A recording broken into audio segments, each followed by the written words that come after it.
नमस्कार, स्वागत है आपका। मेरा नाम है विपिन बेबाक।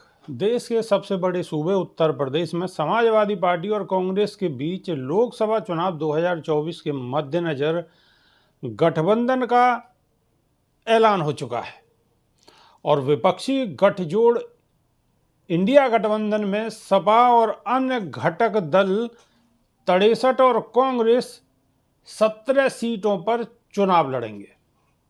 उत्तर प्रदेश में सीटों का बंटवारा तय होना कांग्रेस के लिए एक राहत भरी खबर है। हालांकि लोकसभा चुनाव 2024 में बीजेपी को हराने के लिए बनाए गए विपक्षी दलों के इंडिया गठबंधन में यूपी का एक और बड़ा दल बहुजन समाज पार्टी शामिल नहीं है। बसपा सुप्रीमो मायावती को इंडिया गठबंधन में लाने के प्रयास परवान नहीं चढ़ पाए हैं। इन सब के बीच मायावती ने आम चुनाव 2024 अकेले ही लड़ने का ऐलान कर दिया। कहा जाता है कि दिल्ली के सत्ता का रास्ता उत्तर प्रदेश से होकर जाता है। अगर यूपी में सभी बड़े विपक्षी दल साथ नहीं आते हैं तो वोट के बंटवारे से नुकसान होने की संभावना बढ़ जाती है।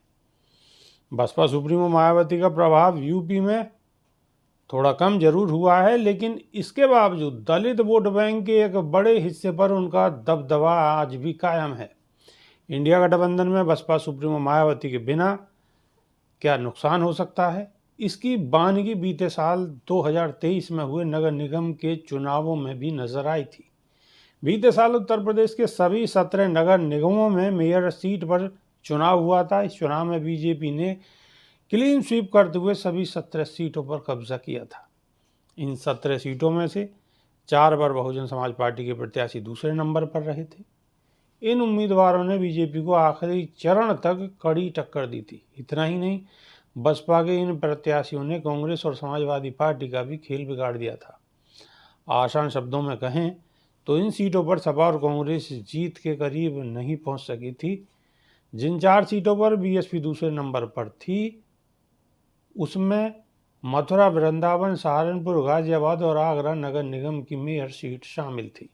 इन चारों सीटों पर अगर बहुजन समाज पार्टी उम्मीदवार न उतारती तो समाजवादी पार्टी और कांग्रेस के उम्मीदवारों के जीतने की संभावनाएं हो सकती थी, लेकिन बसपा के एक दाव से सारा खेल बीजेपी के भाले में चला गया।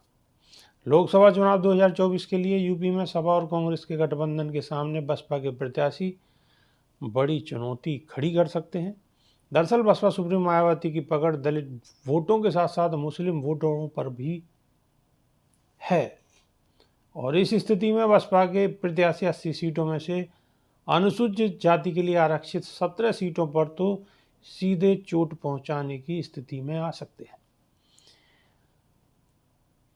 और कई सीटों पर जहां कम मार्जिन से जीत हार तय होती है वहां पर बसपा का कॉर्डर वोट बैंक जीत की हवा को सपा कांग्रेस गठबंधन के विपरीत दिशा में मोड़ सकता है। अब देखना दिलचस्प होगा कि बहुजन समाज पार्टी के बिना लोकसभा चुनाव 2024 में यूपी के लिए यह गठबंधन कितना कारगर होता है। अभी के लिए सिर्फ इतना ही। नमस्कार।